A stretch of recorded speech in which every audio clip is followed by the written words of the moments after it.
Welcome to the Mental Mastery Golf Podcast by Dare2Dream, the show dedicated to fun, practical mental performance strategies for your golf game. Join mental performance coach Jamie Glazier and co-host Ross Flannigan as they discuss how to manage your mind in one of the craziest sports there is.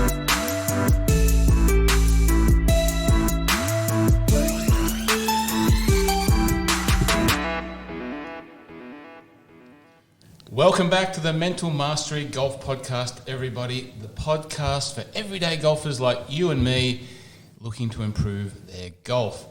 I'm Ross Flannigan, your co-host. Sitting alongside me is the mental master himself, Jamie Glazier, CEO, founder of Dare2Dream. Jamie, how are you, mate? Good, Roscoe. Very well.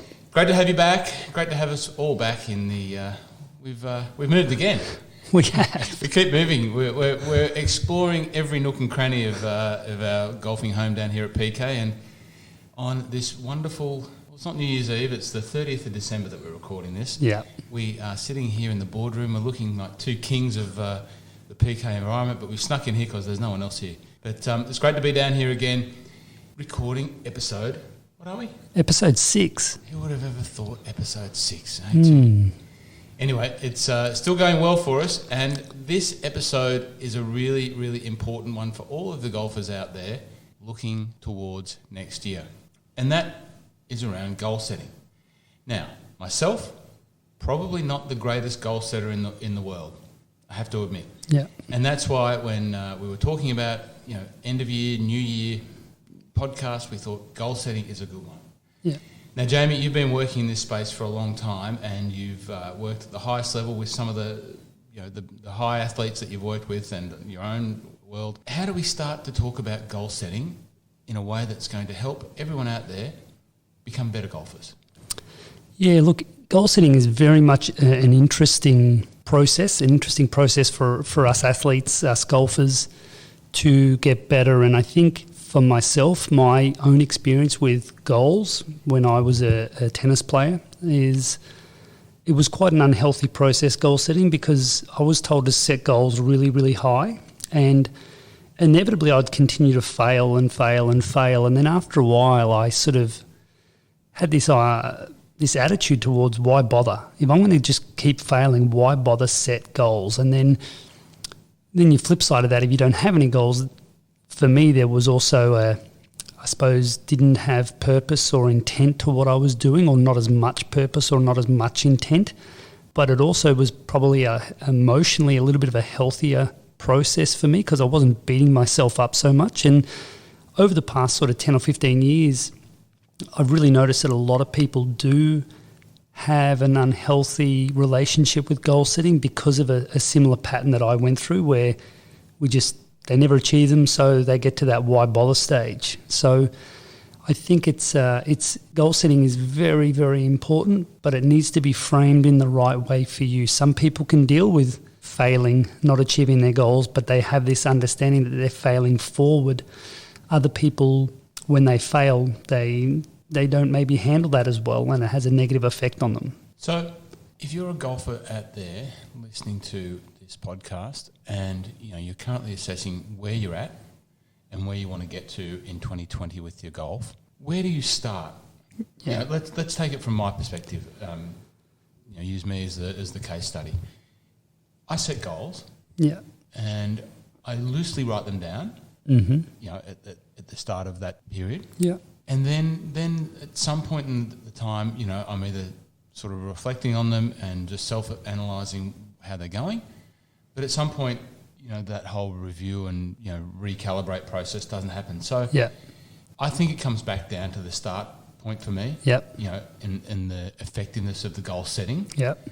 And that's where in the process it sort of falls away. Yeah. For me. And so I don't know how that equates to everyone. And if you're listening, you may be an excellent goal setter, and this is going to help you, or you're just going to reinforce that you're on the right track. But that goal setting part, the start. Yeah. What have you worked with? What do you take yourself through? What do you take some of your athletes through? How does that?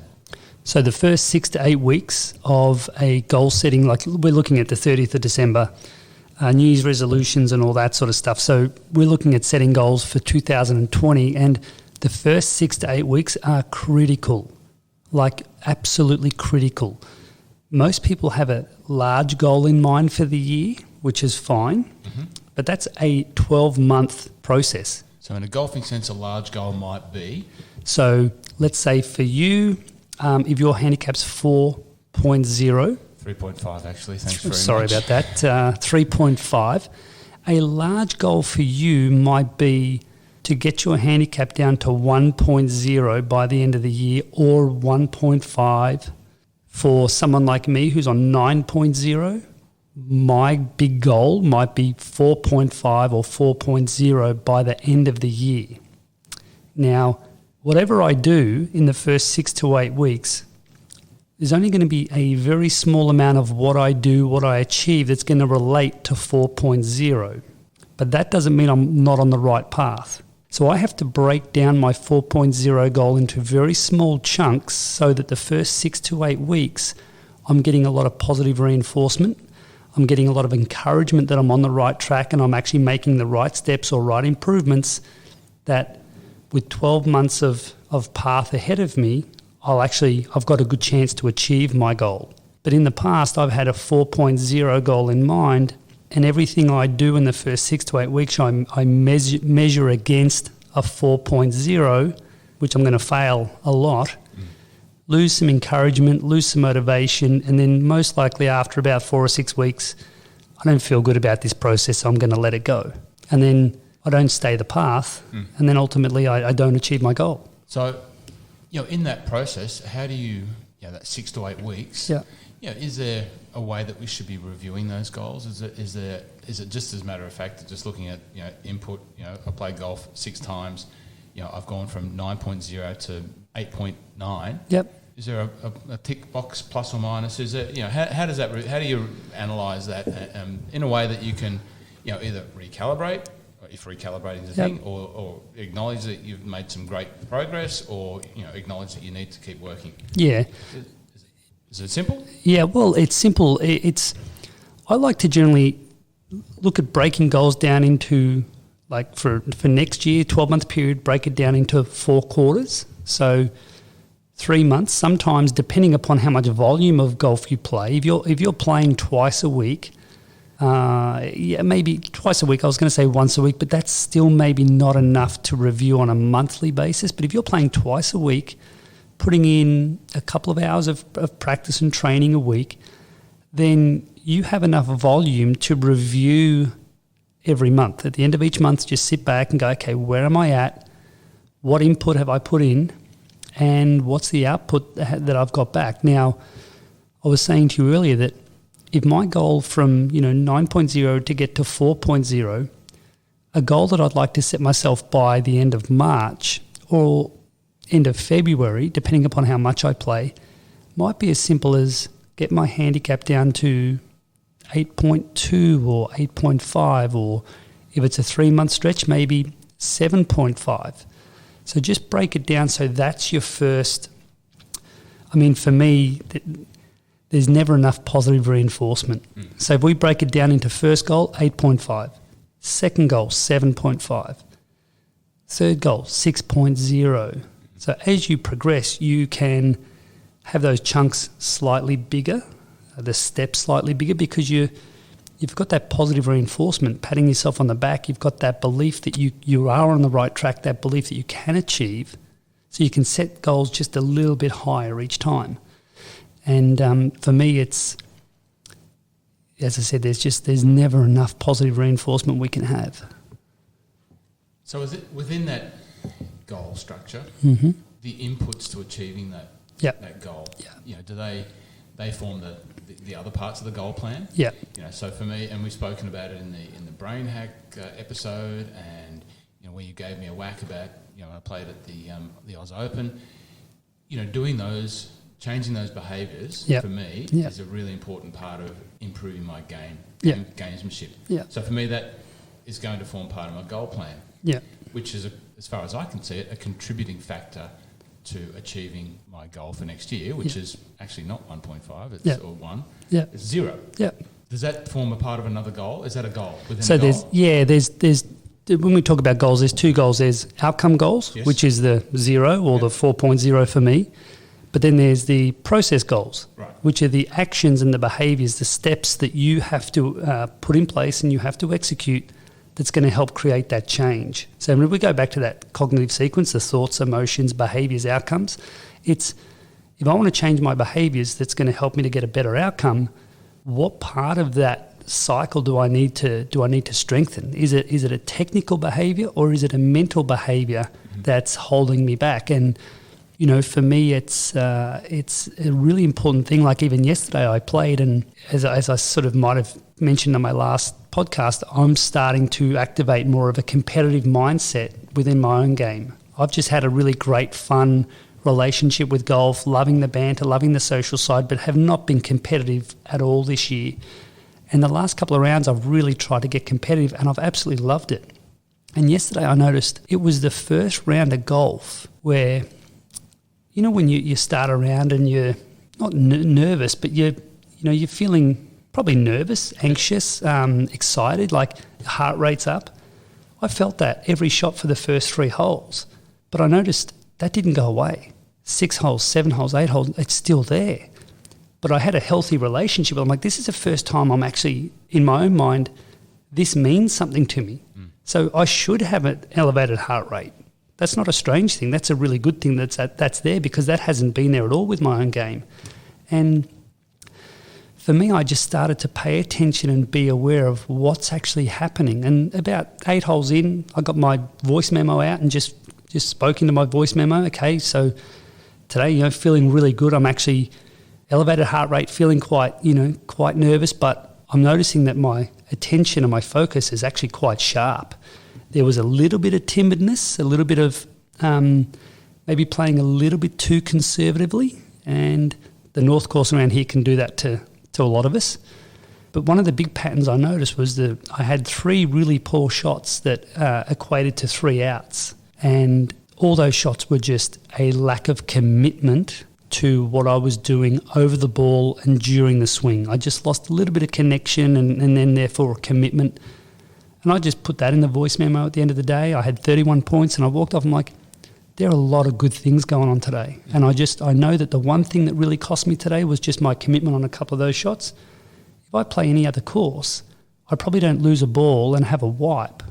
I may find it, scrounge out a 1-pointer or possibly a 2-pointer, and I don't get penalised. But it was a good process for me to just review midway through a round of golf So the journal process. The journal process, the thought journal, which was, instead of writing it down, I just put it in a voice memo, and which is equally as good. I've got it there to listen back to. And so from a reviewing process, your outcome goals, you can review quarterly, but your process goals, you can review daily.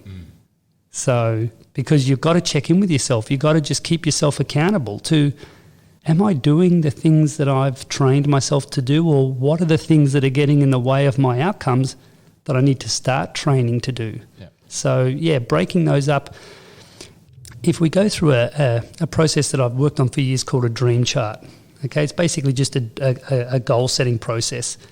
We get a bit of paper out, we set our outcome goals at the top in black writing, and then all the process goals, the things that you need to do, are all in a colour, and they're in your favourite colour. Whatever your favourite colour is, write those process goals in your favourite colour.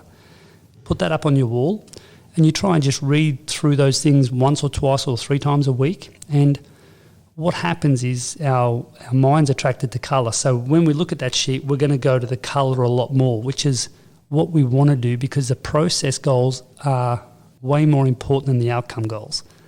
They're the things that actually create the outcome goals. Without those, we're sort of gambling a little bit. Yep. So I bumped into, this is a bit of a truth tell sort of thing for me, but one of my goals this year was to get a little fitter, lose a little bit of weight. Lost a little bit of weight, but it's arguable whether I got fitter. Yeah. But those who follow me on the My Love of Golf podcast and whatever, would have seen that I spent some time with Oliver Yorn, who we both know very well, and went through a program and had all the intention of that goal, and Ollie's program helping me achieve that goal. Yeah. But the daily inputs, the check-ins, the process part of that just didn't happen right from the start. Yeah. And therefore, the goal of getting fitter and using Ollie and the work that he put in with me just didn't happen. No. And fortunately, I've still got access to the program and I've still got all that, so it's not a dead loss, but it didn't happen, and you know, I got to a point of just writing that off. Yeah. Well, you look at the psychology of weight loss even. Yeah. It's a very, if people are, quite out of shape and they want to go to the gym, they join a gym, and then generally after a couple of weeks, the percentage of people that fall off the wagon is high. Yeah. Because they're not seeing the outcomes that they want to see. Now, that stuff's going to take 3 months, 6 months before you see the outcome. So, but if we put more emphasis on the daily process, the daily actions and behaviours, a lot of people think I'll join the gym and I'll go once or twice a week and, I'm buying into losing weight, but they're not really, But again, it's what is holding them back, or what's getting in the way from them committing to the plan and the process. For me, I'm pretty sure a lot of it has to do with the fact that there's not a lot of positive reinforcement in that structure. They feel like they're failing. And then if we feel like we're failing, we're going to stop going down that path because it's not something we enjoy sitting in. We don't enjoy sitting in feeling like crap.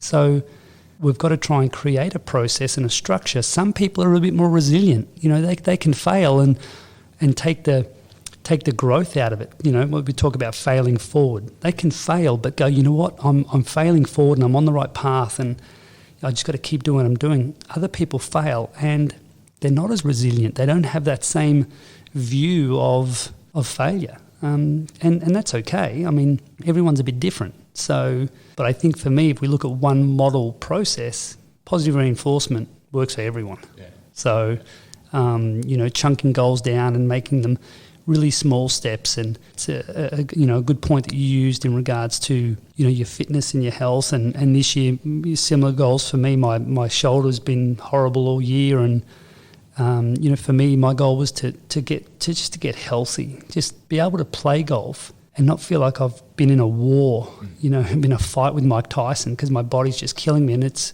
I'm now carrying my bag and I'm walking and I've had no injuries. I can wake up the next morning and feel fine. That to me is the number one most important thing. I can't achieve any goals unless my body's in a decent place, and it's taken me nearly all year to do that. And for me, that was my number one goal. So from there, I can actually put some work in and activate that competitive mindset because my body's not holding me back.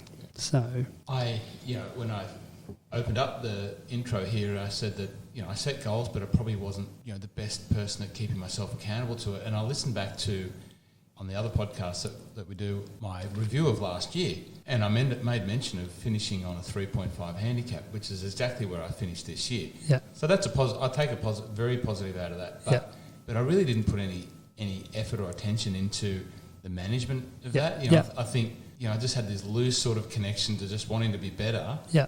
And it hasn't really been until we started to talk about parts of my game that I really need to put the work into, and that's the stuff that we've shared and talked about on here, that I've started to see a notable improvement in my game. Yeah. So now I have a very clear understanding of what I need to put as these achievement goals, these mid-step goals, to get to what I now have as my big, audacious, hairy goal, of 0. Yeah. Yeah. Because it's 3.5 shots. I know where they all are, and I know what I need to do on a day-to-day, week to week. Physical performance, mindset performance, and golf performance. Yeah. And I can check in with that on a weekly basis. Yeah. So I'm quite excited about 2020 in a golfing perspective for me. Yeah. I can't wait, to be honest. That's great. And I've never really started the start of a year looking at my golf like that. Yeah. It's been another golfing year, great, but there's never been any, it used to be like to make the pennant team. Yeah. And I knew that was a walk-up start. Yeah, yeah, yeah. And now I've got something that I can really attach myself to. Yeah, and it's actually been interesting for me the last 4 rounds where I have activated that bit of competitiveness, and I've sort of sat there as a bit of a spectator in going, activating a competitive mindset, what is that actually doing to me? How, from a cognitive performance, from a brain functioning, what is that doing?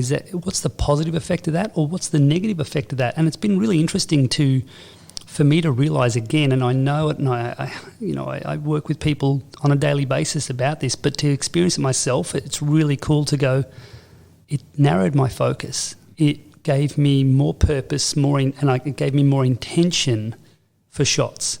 Now I'm thinking about what I'm doing, and I'm strategizing my way around a golf course, as opposed to, flag's back right, let's see how close we can get it. Because there was no meaning or purpose to a mistake.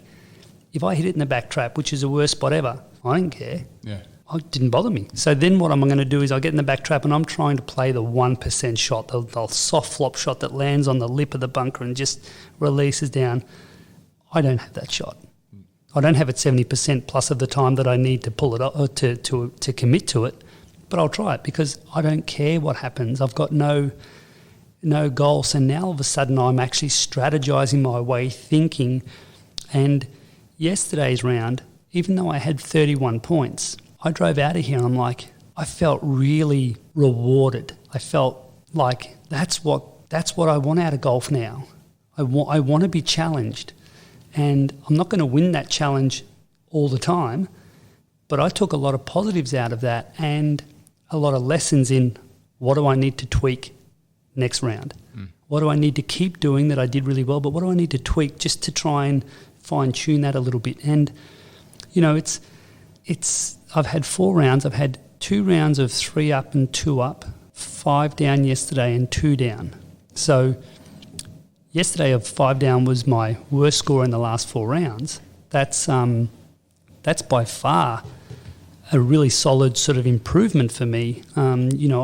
Because I didn't care in the past. I could have 22 points or 16 points or 24 points, and I'm not playing like 24 points. It's just that I don't care. So I'm not really, taking each shot as seriously. But now I've got that competitive mindset. Now I can really look forward to starting the year out with some great goals and, more importantly, some purpose and intention in what am I going to be doing on a limited schedule. I think this is an important one for people to, the people that we're speaking to are a lot of club golfers that don't have a lot of time to put in. Understand that your goals need to be targeted towards your input. What type of effort can you put in? Minimal effort or minimal time spent, just make sure your goals aren't too challenging or too big because you just don't have the time to put it in.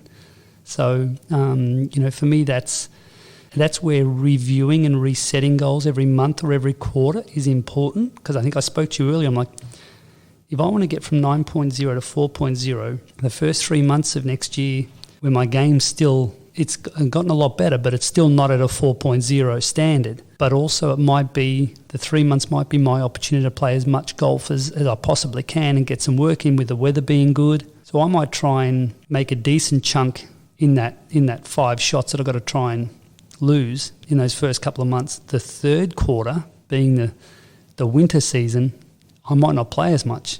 I might not practice as much. So that might be a period where I'm stabilising or I'm trying to drop minimal amount of shots on my handicap and then coming home with a flurry. The last 3 months of the year when the weather starts to get good, my development in my game is actually starting. I'm giving myself 9 months to build some patterns that I need to build. And then that's the time where I might go from 6.5 or 7 to 4. We talked about the importance of setting goals and some of the constructs of those goals.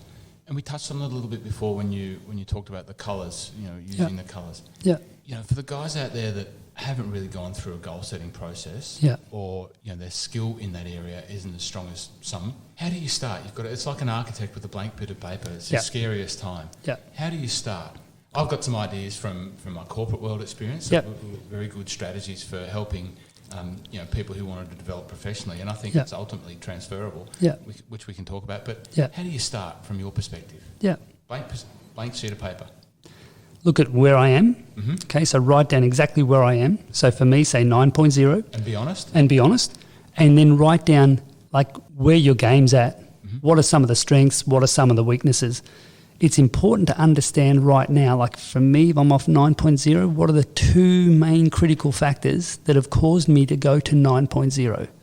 One, without a doubt, is my competitive mindset, not caring about a result. I'll pick my ball up and I've got 2 shots left. If my partner's won the hole, we've thrown the balls up and we're playing for a round of drinks. If my partner's won the hole and I've got 2 shots left, I'll pick it up. Like, it just doesn't bother me. So the competitive mindset's been the biggest thing. The other thing is my short game. So I've got those 2 things that over the first 3 months of the year are going to be my priority to build, because I know that's where my biggest gains are. So be really honest with your strengths and your weaknesses to start out the year and target the areas that you feel are costing you the most right now. Then from that point, you go to where do you want to be? What is the end of year, a successful 2020 look for you? What's the outcome you'd like to get to? And then write down what is the golfer that you want to become, strengths and weaknesses. So who does that look like? If you want to get down to zeros, to scratch, what does that look like? What type of golfer are you, technically, physically, mentally? Write all that down as well. Because sometimes we might look at that and go, well, technically I'm not actually far off that golfer, but mentally I've got a ways to go, or vice versa.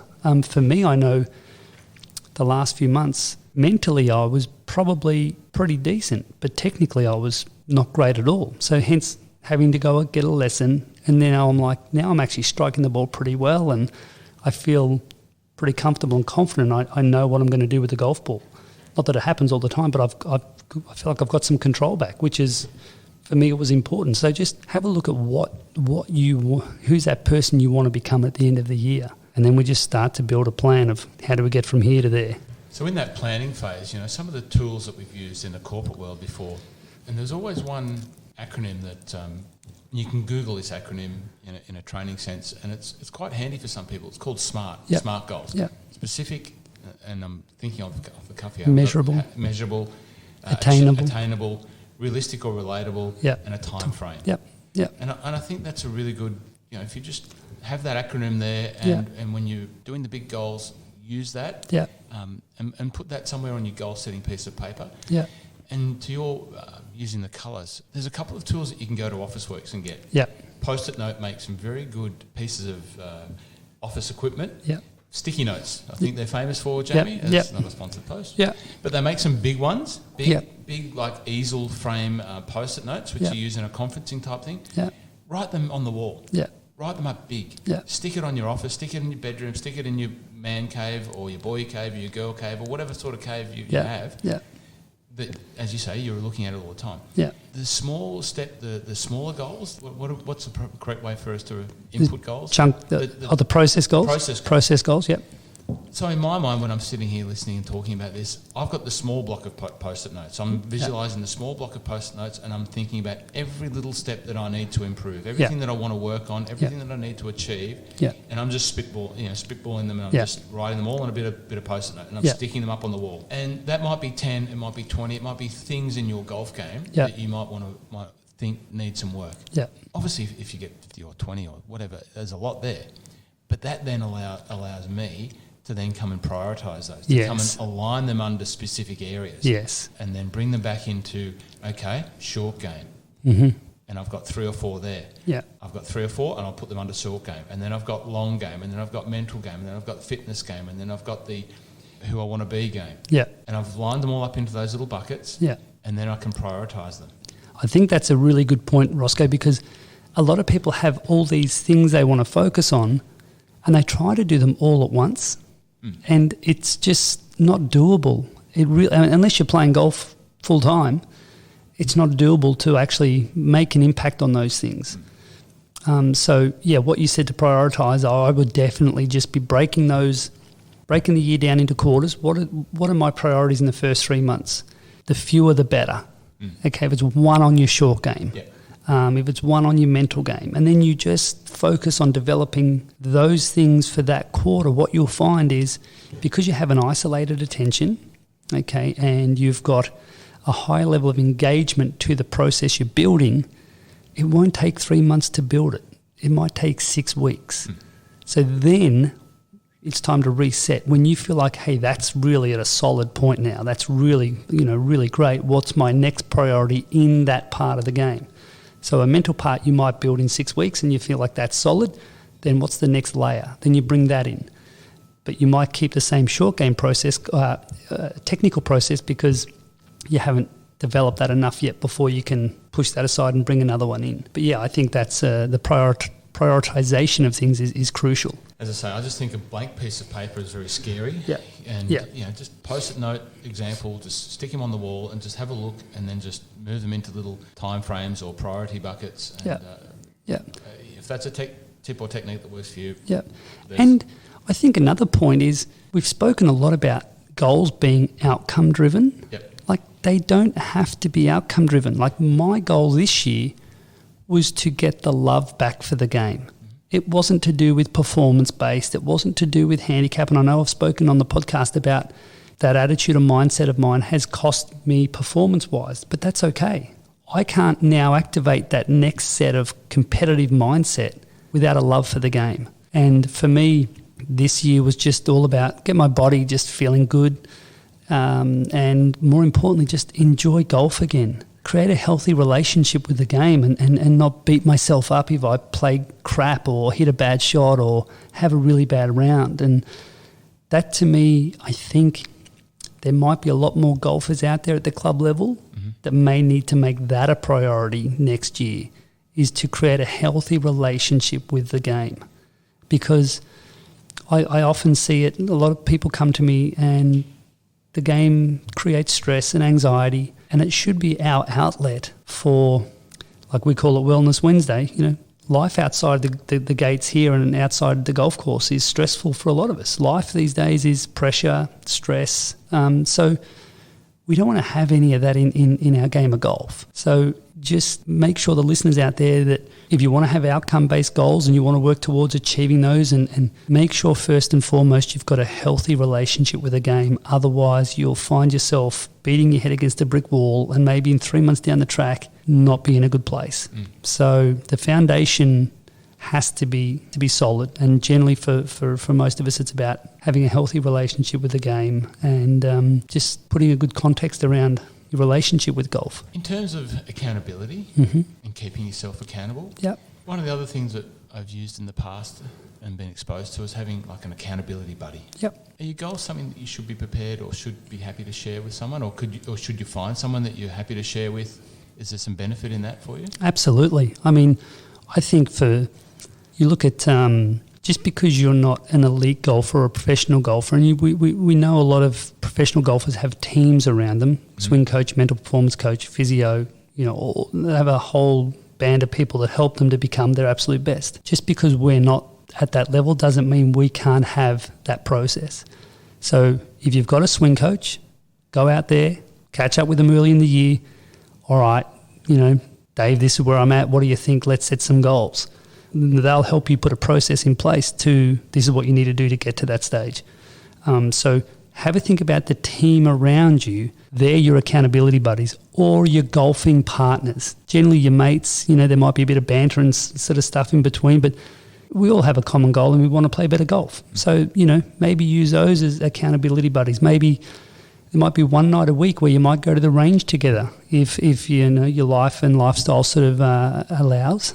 For me, Jackie and I, my wife, we have what we call a dream dinner. We try and have it once a week, but inevitably it's probably once a fortnight. And we just sit down and we talk about, what our goals have been and what have we been doing to achieve them. We just bounce stuff off one another, and it's I think it's extremely important. So choose that accountability buddy that you feel is going to help best support you, whether it's one of your coaches, your mates, or your partner. I think it's very important. So maybe we should continue the goal theme in future podcasts, Jamie. I think, if anyone would like to be brave enough to share their goals with us, we would certainly welcome that, I believe. Yeah, for sure. And we're always looking for people to help us build different perspectives, which just goes towards sharing, realistic golfers' experience, and just gives us more information to be able to then turn that into and use, Jamie's skill and knowledge and experience into meaningful content and meaningful podcasts.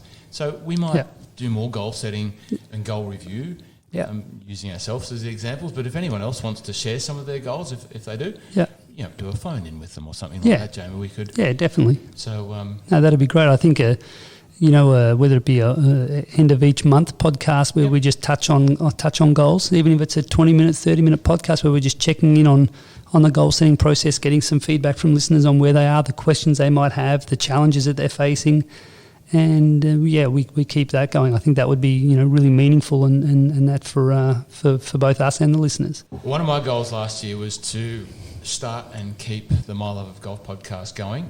And I did that, and that has had a very, very healthy contributing factor to my golf. Yep. Because it's brought that love of golf back to my game, and it's given me a lot to really consider about why golf is important to me. So one of my goals is to keep going with you and the Mental Mastery Golf Podcast and make this golf podcast the biggest goddamn mental performance golf podcast in the world. Yeah, look, it's been great. I've had a lot of fun doing it with you, and it definitely is my goal moving forward to just continue to bring relevant, good quality content in a fun environment. This is golf. It's not life or death. It's a game that can really chew us up and spit us out. And mate, speaking of relevant content, great work on the 8 tips to building an unbreakable golf game series. Thank you. If you haven't signed up for that series, please do yourself a massive favour, because it will help you with your goal setting. Go and sign up for that program. It's free. Yeah. And I'm talking about your program. You should talk about it. Yeah. It's awesome. Look, it's just, thank you. It's just 8 short, sharp videos, 3.5 minutes, I think, for most of them. Just talking about 8 different components, whether it be the cognitive sequence, pre-shot routine, post-shot, art of attention. It just helps to give you a little bit of an insight into the mental game, because it's, for a lot of club golfers, they've had no training. So I get a lot of people that might come to me and ask me, they're weak mentally, and I'm like, well, you just haven't trained that part of your game. So trying to get some, just some simple little tips out there, and it's been great. Had a lot of people sign up. I think there's been possibly 120 sign-ups in the past sort of 2-3 weeks. Fantastic. And we just want to keep that sort of community engagement. There's, on each video you can ask a question in the comment box, and then I can come in and answer it. So we can help tailor some of these tips to everyone's specific games and themselves. And look, 2020, I'm looking to definitely create some more video content and taking that content into greater detail, because 8 tips to an unbreakable mental game, it's pretty broad, general type of information just to help people get some access to it. But next year we want to create some high-level content for those people that are really wanting to strengthen, that part of their game. And one of the important things with the goal setting process is, those outcome goals we spoke about. One of the keys is expectation management within those goals. And one of the healthy things that we can do is, when we go to play around a golf, our goal for the day shouldn't be outcome-based or outcome-based only. So 36 points, for example. It may be processed. Well, from a process point of view, that's where our expectations should be. So our expectation should be, today I'm going to focus on really creating a good level of focus for each shot and commit to each shot. Let's see if I can do that 85% of the time or more. Session I had yesterday with a young kid at Royal, one of his expectations moving forward, he's a scratch marker or one marker, is if he has a wipe or a double bogey, his challenge then is to go, let's see if I can have 32 points or more with that wipe. So for him, it's more of a resetting process. In the past, he would have a bad hole or wipe or whatever it was, and all he would think about was, well, I can't have a 36 or more point round now because I've had that wipe. And then that would have a negative effect. He feels like he hasn't achieved his goal, so why bother? And then he'd turn a semi-decent round into a 26-point round. But those little rounds are very valuable, where you have a wipe and you keep fighting, and you like yesterday, 31 points. That was a valuable round for my development and growth next year. So when you go out and play, make sure there's an expectation management and focus on a process that you want to commit to for the day, as opposed to what outcome you're trying to have. So So that's an important one, just to set those couple of processes that you're going to commit to and focus on for that round, and take some value out of that positive reinforcement process. Unless there's anything else that we can do to deliver some goal setting and goal achievement mindset amongst the listeners, I think we might just wrap it up for the year on that. What do you reckon? That's great, mate. I really appreciate everything you've done so far, and wish you and Alex and Lockie a happy new year, and we'll see you in 2020. Absolutely. You're off away for a wee bit, but we'll get back as soon as you're back on Terra Australis. Yep. All the best to you, my friend, and Jack Star. Thank you. Thank you very much. I can see that she's a fantastic accountability buddy for you, mate. She will keep you very accountable. She sure does. She sure does. All right, mate. Well, until next time on the Mental Mastery Golf Podcast, thank you once again, and we'll see you in 2020. Thanks for listening to the Mental Mastery Golf Podcast by Dare2Dream. Make sure to subscribe to the podcast and head over to dare2dream.com.au for exclusive access to the free video program, 8 Tips to an Unbreakable Mental Game. Join us next time on the Mental Mastery Golf Podcast.